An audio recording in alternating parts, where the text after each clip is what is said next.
Hey everyone, it's Snoo. I'm back again with another video on another Keystone coming to the beginning of next league. We still don't have the full list, and so I'm going off of the ExileCon footage once again.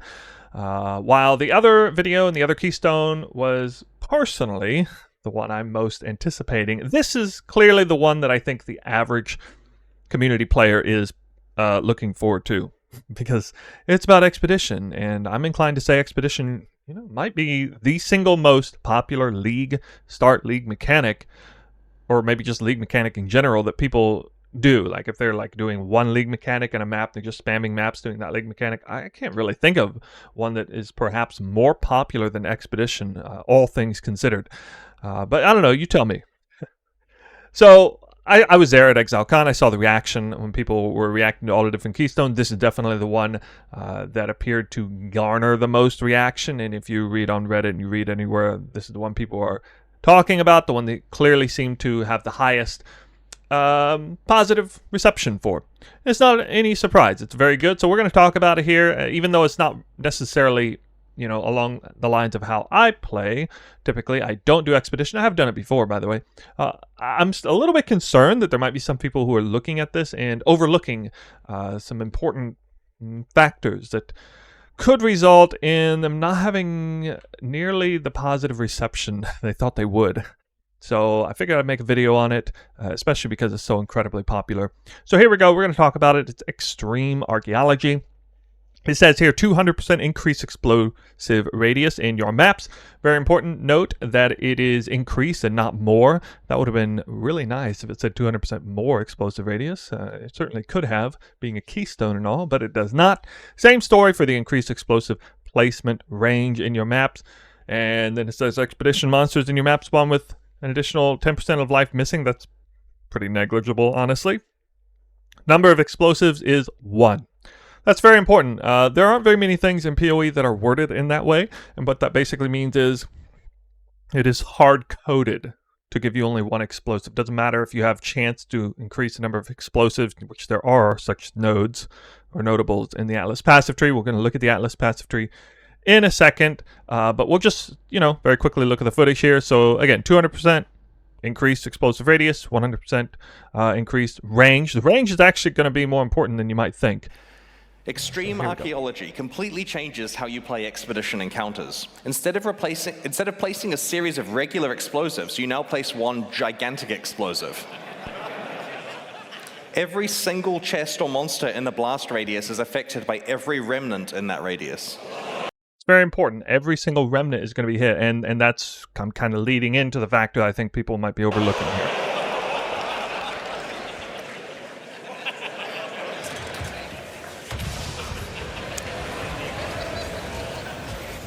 Three cheers for Poisonous Concoction. Probably my league starter next league. Speaker of... Okay, well, there's the Keystone I was most interested in. Anyway, let's go over to the Atlas skill tree. So you can see there it was a massive, huge explosion. It looked bigger than you might have even thought it would just by the numbers. You might not have caught it, but there was one that said Chaos Immune off to the side. And actually... he was pretty lucky that it was off to the side, or I mean, they could pre-record it so they could control that, but it was Poisonous Concoction as a chaos damage build. If I had picked up Chaos Immunity, wouldn't have been able to kill any of the monsters, and that's kind of the big factor I'm leading on to talk about. But real quick, let's just kind of go over here and see what all these Expedition nodes are. There are 4 wheels here. This is the Atlas passive skill tree. Expedition here, here, here, and here. Those of you who know Expedition know it well already, will not get a huge amount of info out of what I'm about to say, but there are a couple nodes or notables that will have definitely some impact on this. Basically, everything that you pick up here is just kind of good with or without this Keystone. It's not going to be impacted much at all, like this one, Buried Knowledge. Obviously, the one where you're going to make Tujin or Danik show up more often, not going to play much of a factor. If you're using the Scarab, like Gilded Expedition Scarab, then it's no impact really for increased chance to spawn an Expedition. It has a maximum of 1. It can only spawn 1 Expedition in a map. Unlike Blight, maybe they'll change that. Heck, maybe they'll change it for this league. Who knows? I don't know why I'm looking at Legion. But anyway, down here, again, just more chance to spawn expedition. We got hunt for answers, more chance to spawn expedition. Here is the wheel that is of any interest really whatsoever. 20% increased explosive placement range in your maps. There are 2 of these, I think. Oh, sorry, 2.5. Now, on the Keystone, it had the wording increase. So this should mean that it would be a total of 150% increased explosive range in your maps for the one. That means the one big bomb can have, some range outside of the detonator where it can spawn, And that could be kind of a big deal. Probably won't be a huge deal, but you'd be surprised how good that might be.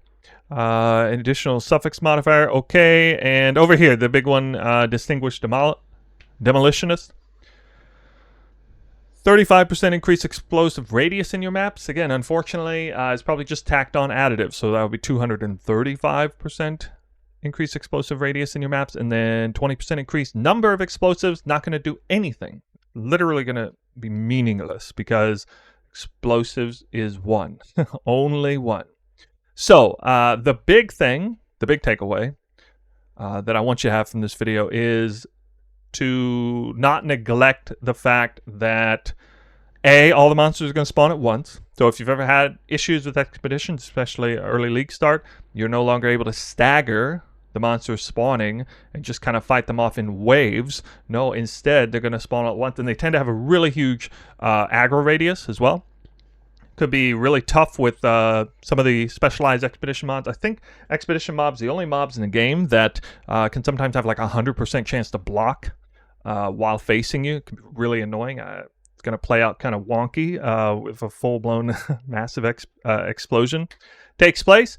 But most notably, the downsides for damage immunity are going to be really rough. And I want to tell you now that you might want to think a little harder about what your league start is going to be if you're big on expedition, if you're really hoping to use this Keystone.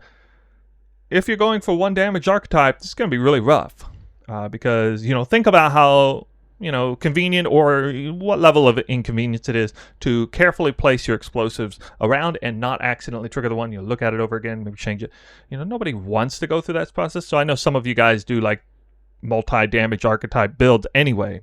But it's going to be especially prudent this time around because you might be doing, I don't know, poisonous concoction, and then there's a chaos immunity remnant right smack dab in the middle, and there's literally no way to detonate the thing without hitting it. That's going to be a problem. Brick the entire expedition. That's no fun. In some cases, you might do 2 different damage types, but quite often there's remnants for more than 1 damage immunity. It could be pretty rough. I have a lot of experience playing triple elemental builds. And I can tell you from personal experience, I've never run into a situation where I've had all 3 elemental immunities, immune to fire, lightning, and cold on a single expedition. I don't even know if that's possible. Maybe it is. You can tell me in the comments if it is. But I've certainly never seen it, and that's what I would recommend, is to possibly go with a triple damage archetype build, which I'm talking, again, about fire, cold, lightning would be a very suitable one. You can use Trinity support. Basically, any Trinity build would work here. You would want to be doing a fairly even amount of damage across all 3 elements, and you'll basically never have a problem with an expedition. You just hit the bomb, explode the whole thing, blow up the whole thing. If you do a lot of damage, they're all going to die really quick, even if they're immune to 1 or even 2 of the 3 damage archetypes that you do. It goes over really smooth when you play it that way. But yeah, I've certainly ran into some problems when I did a pure cold build or a pure poison build, or even like, I don't know, fire and lightning by itself, I guess, occasionally. So yeah, just wanted to give that little info to you. I'm honestly a little afraid that some people are going to kind of overlook the fact that they're not going to be able to do much about running into the damage immunities. So if you're all about doing expedition this league and you're thinking you want your league starter to be a 1 damage archetype build, you're going to have a hard time. I'm not going to lie. Yeah, so just wanted to give you that little golden nugget of info. Heed the warning. So hopefully that's good for you. And yeah, I'm still looking forward to this one the most, though. Just saying. All right, that's it for this video. Thank you for watching. We'll see you in the next video, okay?